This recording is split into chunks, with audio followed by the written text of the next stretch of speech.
What is going on, my lovely friends? Candace B here. Thank you so much for coming to my channel. How are you guys doing? How has your week been? I hope you guys have had a great trading week. Currently, I am at my parents' house right now, and I'm in my childhood room. Since 1998, I've had this room, which is crazy to think of. But yeah, this is where my YouTube journey started. I'm just taking in, that's where I used to film my videos. Like, there was a desk there and everything, and then I ended up moving all my stuff into my office. But anyways, it has been crazy in Toronto with just back to back snowstorms, like snowstorms. Don't make unnecessary journeys. Okay, I was out there multiple times just trying to shovel the driveway. And every single time you shovel the driveway, you know what makes it really crazy?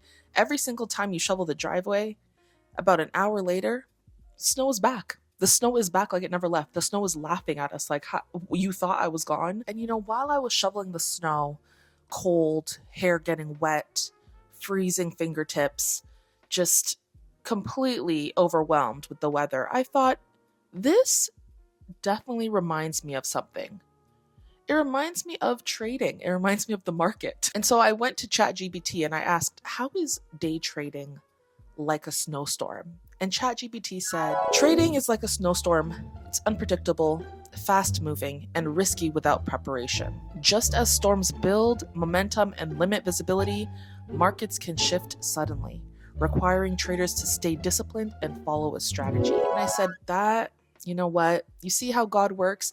Even in the midst of this crazy storm, all of these back-to-back, 25, 35 centimeters of snow, back to back, to the point where we can't even find where to put snow anymore, where to shovel it. In the midst of all that, I realized, wow, we can really relate this back to trading. So yeah, that was really random. I realized I really tried to make this like prophetic, but I realized that it wasn't really. Anyways, I wanted to make a video today just reviewing my trades this week. I had a really good trading week, in my opinion. I traded 4 days this past week, and I made a little over $300 this week. And to some people, that might not be a lot of money at all. To others, that might be a world of difference for them. How I see it, it's money that I made by trading from my laptop, my phone, by looking and analyzing candlesticks and having a strategy and just following the strategy and using risk management. And I made this money. It didn't take much effort for me. I didn't have to go outside and shovel snow to make this money. So yeah, that being said, let us get into this video. And you know what? It's so easy to think of all the negative things that come with this weather and, the cold and just crazy snow and, obviously it being just crazy to drive out there or go anywhere. But the lighting that this weather is giving, because I have no lighting equipment here, and I'm just like, you know what, let me try to set up the camera in natural light, and I'm very pleased. Okay, so there are silver lining, positive parts about everything, for example, the lighting that the snow gives. Anyways, but as you can see, we are on the NAS100 chart, my lovely friend, the NAS100. Let's just scale out. So like I was mentioning, I just traded 4 days this week. I traded Tuesday, Wednesday, Thursday, Friday. I did not trade Monday, and mainly, which was the 10th, and mainly it was just because, I don't know, I just didn't see a setup, and I really thought to myself, is it necessary to trade if there's no setup? Like, it's a Monday, we're starting the week. It's better just to sit on our hands and not trade versus trying to force a trade and it starts the week off on a bad note if I lose or over risk, and it just wasn't necessary to trade. So like I was mentioning at the end of my last video, it's smart, it's wise to not trade. A lot of times it's wise just to sit and watch the market play out. You do not need to be in every trade. So yes, Monday was a no trading day for me. And then we started our week on Tuesday, the 11th of February. And as you can see, I took a short position on the 11th here. Very nice trade. And I found this move just based on a rejection of a resistance level, or if you want to call it supply. Price tapped into this level here that it previously made on Monday, on the 10th. So price made this level, and it was unable to break it during Asian and London session. It ended up rallying back to this level during New York session, around 10:30ish, price tapped into it and rejected it. So I just took a short position from there because I was comfortable with my stop loss being above the last high. And yeah, there was a lot of potential for this trade. I knew that there were levels here that price would want to rally back down to potentially. So my take profit was just in between that. I didn't care to catch the whole move. I didn't want to stay in the trade until down here. I was cool with just taking a bit of that push down and then keeping it moving. So yeah, that was a really quick trade. 76 points. I always do this. 76 points in less than an hour. That's pretty solid, if I may say so myself. We did have lower high, lower low structure during that London and Asian session, but I wasn't comfortable taking buys because price did not break above this last high that it made on Monday. So for me, my bias was too short, and that's why I took a short. It was pretty straightforward. And once I saw the break of candle on the 30-minute, pretty sure I've told you guys that I take my trades on the 30-minute time frame now. Like my entries, I really have been enjoying taking those entries. But essentially, once I saw a break of candle, this previous candle here, once I saw that bearish push, then I entered. And yeah, very minimal drawdown, and we move. And then Wednesday would have been the 12th of February. And this was a losing day. I had a couple entries on one setup here. I was taking shorts. I think I got to go down to the 5-minute to even see it. Yeah. And honestly, it's so crazy because when I do my review, my trade review, and I go back and I just look at the trade and jot down notes and stuff, I'm just like, why did I even take this trade? Why did I even take this trade? But I guess for me, what kind of influenced me was this huge drop at 8:30. However, it made sense that price would want to correct itself after such an impulsive move. I mean, this just came out of nowhere. So of course price is going to start to correct, which usually happens with the NASDAQ. So, we have higher low, higher high structure. So for me to have taken a short, I guess it's because I saw this just as a pullback into this zone here. And this zone I drew out, it would have been from the previous day. Whoa, where did my stuff go? So this was an H4, a 4-hour zone that I had drawn out. Essentially a 4-hour demand. As you can see, price tapped into it a few times around Tuesday and then was pushing up off from it. So I was assuming that price, because it broke the zone and it closed below it on the H1, we can see it actually didn't close below it on the 4-hour. So just on the 1 hour it closed below. And I was assuming that since it closed below, it was going to pull back into the zone and then take a sell. Like, we just go back in and then we drop from there. So that was my bias, my intention was to take shorts there. And as you can see, that did not play out too well. So my first trade that I took was with this bearish candle that started forming. Mind you, when I look back, I really did not have many confluences other than just the fact that this zone broke. For me, when I'm taking a short, I try to wait until I see a bearish close, basically, on the 30-minute. And I didn't get that. As you can see, if I go to the 30-minute, when I go to the 30-minute, you see that I didn't get a bearish close. I did not get that close. There was a bullish close. And there was essentially a doji right at this zone, which I guess for me, I read it as necessary to take a short. But again, looking back, there were just not enough bearish confluences for me to take a short.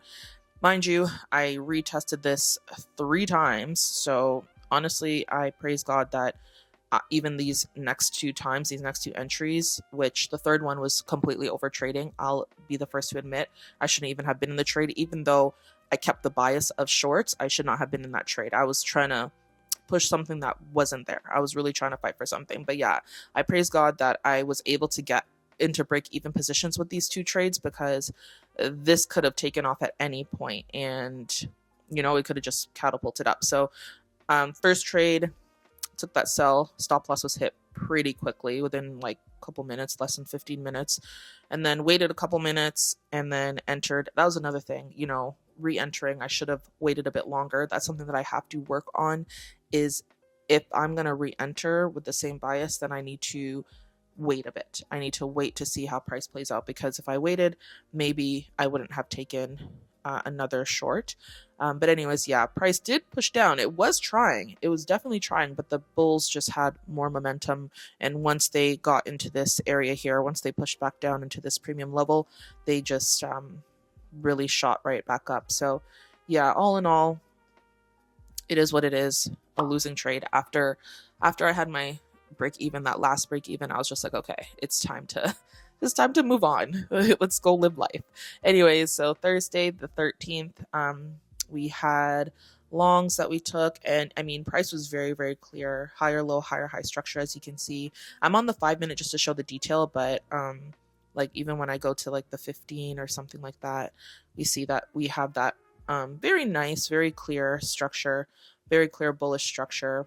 Price is tapping into liquidity and then pushing up. And then we had this this zone here that I drew out, and price had closed above it. So essentially what I wanted to do was my strategy is to wait for a pullback. You see a trend happening, it's a bullish trend in this case. You wait for a pullback and then you enter a long position, right? Candace entered pretty prematurely, and that is definitely FOMO playing in. Oops. That's definitely FOMO, because had I waited for a pullback, I would have gotten a beautiful, beautiful trade here. And even though I won this trade, I held quite a bit of a drawdown. This was a huge drawdown. And so yeah, I definitely relied on structure for sure, because I had a very strong feeling based on structure and based on price action that we were going to move up. We have all these taps, price was not breaking the bullish structure. If price had come down here, that would have been a problem. If price came down here, it would have been even more of a problem, but price held this level here. So I held the drawdown, but it was just unnecessary, right? I was in the trade for a couple of hours and I'm just like, it wasn't necessary, and I made close to $250, I think, on this trade, which, yeah, it's great, I walked away in profits, but looking back, I'm just like, how could I have made this simpler for myself? How could I have made this less stressful? Like, even though I was confident in my analysis, I knew that price was going to push up. I was just like, how could I have had a better entry? How could I have just made this a quicker trade, a more efficient trade, basically. Not so much quicker, but just more efficient, So I think it's very important to look back and review your trades. Like it's so important because you see things that in the moment you did not see, and it helps you for the next trade because now, okay, you have it ingrained. You see you see what happened in hindsight, and now you can apply that hindsight in real time in your future trades. So it's just very important. I encourage anyone watching this who doesn't review their trades, trust me, I encourage you to, because I've been on the side where I would not review my trades. I would not even track my trades. I had no journal, and there was no structure. There was no structure, right? Like it was just a mess. And so long story short, record your trades, journal your trades, and review them. And then Friday came, Valentine's Day. I hope everyone had a great Valentine's Day. I saw that we were bullish again this day. A little more choppier than Thursday, a little less energy. And I was contemplating if I was even going to trade because of the Thursday and how mentally exhausting that day was to trade, honestly. But I was just open to the idea of seeing if, price gave a clear setup, then I was cool with taking that trade. So yeah, we had the bulls coming in here. I mean, there wasn't much going on overnight during Asian London session anyways.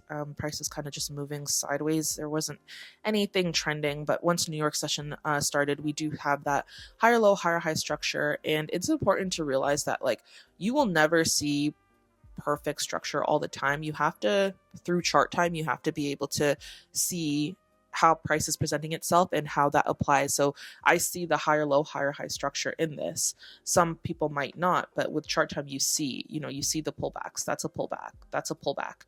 And so, yeah, I entered on after price had pulled back. Again, entering a bit too early because had I waited for price to come back to this this demand zone that I had drawn out, then we would have gotten a better entry, which we did in the second trade. But the first trade entered a bit too early. Price came back down, hit my stop loss.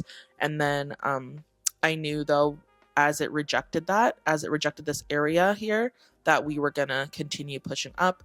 And crazy enough, price still tapped tap this zone so many times, so many times, and even pushed down, almost hitting my stop loss, which at that point I was like, okay, I was already accepting the loss. I'm like, it is what it is. I chose to do this. I chose to take another trade. I chose to re-enter even after a loss. I'm up for the week. That's great, but I can't move my stop loss. I'm not going to move my stop loss. I'm not going to remove it. I'm not going to do anything. I'm just going to let it hit if it hits. Okay. That was like me talking to myself like, hey, let's just allow it. Just allow it, bro. But by the grace of God, price just did a deeper pullback, did not touch my stop loss, and shot right up. And I ended up putting my stop loss in profits. I was just trailing my stop loss. And so my stop loss was just right here. And price tapped it and then continued pushing up to where my take profit was, which was that 120 area, like 22,120 area. So yeah, as you can see, price did hit that. That was my trading week. I just really hope to really hone in on the mistakes I'm making, the shortcomings, where I can tweak things and be a more efficient trader, be just a wiser trader, you know, just make wiser decisions in the market. So that is my goal, is to just take things slowly. So yeah, my mindset going into this coming week is just to, you know, find high probability trades, sit out if I don't have to trade. It's not that serious. There's always a next week, you know, keep my risk straightforward. Don't be over risking for no reason. You know, it's just not worth it mentally to deal with that, and just enjoy it. Enjoy the process, review my trades, do all the little things right, and keep God at the center of it. Keep the Lord at the center of my trading. That has been the biggest game changer. I'm not even kidding to you guys. I'm not even trying to preach or anything. That has been the biggest game changer to my mindset and to my trading. My skill set has been keeping the Lord in the center of everything. So thank you so much for watching, guys. My lips are so dry because it's so cold outside, and I'm looking outside and I'm seeing everybody back out there shoveling the snow for the 4th, 5th, 6th time. So I got to go back out there and shovel. So I appreciate you guys for stopping by. I hope you have an amazing trading week. You are worthy of profits, of consistency, of just reaching the goals that you have set for yourself. So just keep going, keep pushing, and don't focus on the timeline. Focus on the process, enjoy the process, and realize how much of a blessing it is to have goals to reach, you know, to have desire, to have dreams to attain. It's amazing. It's a blessing. And, you know, all glory to God for that. And until the next video, I hope you guys have an amazing, flourishing, warm, profitable day, week, and life.